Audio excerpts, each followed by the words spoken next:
Oke teman-teman, selamat datang di Bas Banajar YouTube channel.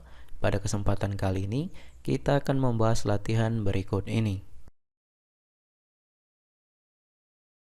Tetapi, sebelum kita masuk ke pembahasan video, saya akan mengajak teman-teman untuk terlebih dahulu mengklik tombol subscribe pada channel ini dan nyalakan loncengnya, lalu klik like pada video ini jika kalian merasa terbantu.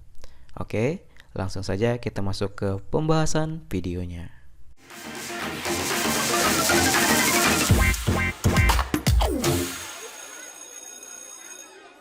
Oke teman-teman, di kesempatan kali ini kita akan membahas latihan uji pemahaman di halaman 128 di buku paket Ilmu Pengetahuan Alam dan Sosial untuk SD kelas 5 semester 1 Kurikulum Merdeka. Langsung saja kita baca soalnya dari bagian yang A. Benarkah pernyataan ini? Salinlah kalimat berikut pada buku tugas, lalu berikan keterangan benar jika menurut kalian pernyataan ini benar, berikan keterangan salah jika menurut kalian pernyataan ini salah, sertakan juga alasan dari jawaban kalian.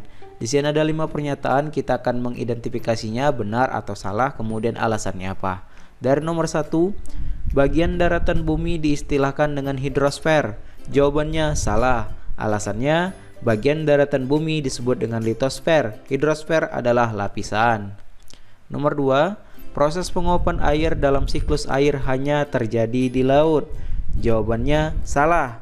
Alasan, proses penguapan air dalam siklus air tidak hanya terjadi di laut, tetapi juga di sungai, rawa, danau, dan lainnya. Ketiga, bagian lembah selalu lebih rendah dibandingkan puncak gunung. Jawabannya benar. Alasan, lembah merupakan dataran rendah yang berada di sekitar gunung. 4. Danau merupakan salah satu bagian dari hidrosfer. Jawabannya benar. Alasan, yang termasuk dalam hidrosfer antara lain sungai, danau, rawa, dan laut. Nomor 5. Jika tidak ada atmosfer, maka kehidupan bumi akan musnah. Jawabannya benar. Alasan, dalam lapisan atmosfer terdapat lapisan troposfer yang berisi oksigen untuk kebutuhan makhluk hidup bernapas. Terdapat pula lapisan ozon yang mengurangi intensitas sinar UV dari matahari sehingga suhu di bumi tidak terlalu panas. Nah, itulah jawabannya untuk bagian A, silakan kalian salin. Kita lanjut ke bagian yang B, jawablah pertanyaan berikut ini. 1. Sungai memiliki peran yang sangat penting bagi kehidupan kita. Sungai selalu mengalir dari tempat yang berada di dataran tinggi ke dataran yang lebih rendah. Menurut pendapat kalian, mengapa hal ini bisa terjadi?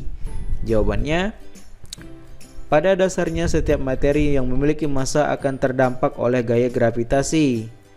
Bahasa sederhananya, setiap benda memiliki massa secara spontan akan berpindah dari tempat yang lebih tinggi ke tempat yang lebih rendah, termasuk air sungai.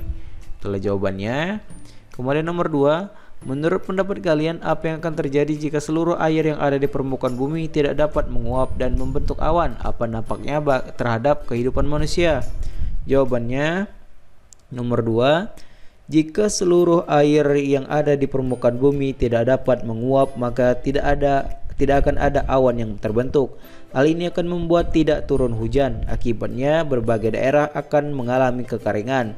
Tumbuhan secara perlahan-lahan akan mati karena tidak mendapatkan air yang memadai. Berkurangnya vegetasi yang hidup akan menyebabkan hewan dan manusia kehilangan sumber pangan utama. Jika kondisi ini terus-menerus terjadi, maka seluruh hewan dan manusia akan punah karena tidak dapat bertahan hidup. Kita lanjut ke nomor 3. Coba identifikasi bentuk permukaan bumi di lingkungan sekitar kalian. Cari tahu apakah ada bukit, gunung, sungai, danau, pantai, atau kenampakan alam lainnya. Ceritakan bagaimana kondisi permukaan bumi di sekitar mempengaruhi kehidupan kalian. Contoh, ada banyak bukit di daerah sekitar tempat tinggalku. Area perbukitan ini membuat jalan yang ada di desa kami naik turun, sehingga rasanya lelah sekali untuk melakukan perjalanan dengan berjalan kaki. Untuk nomor 3 ini jawabannya sesuai dengan tempat tinggal kalian masing-masing. Sebagai contoh, jawabannya sebagai berikut. Di daerah tempat tinggalku terdapat sebuah sungai yang sangat lebar. Untuk bisa melewati sungai ini kita perlu menyeberangi jembatan yang panjang sekitar 200 meter. Sungai ini menjadi sumber kehidupan banyak orang. Banyak petani di daerah tempat tinggalku yang mendapatkan pasokan air dari sungai ini. Begitu pula para pedagang di daerahku, banyak sekali yang menggunakan sungai ini sebagai sarana transportasi ke kota sebelah. Nah, itulah sebagai contoh jawabannya, silakan kalian salin.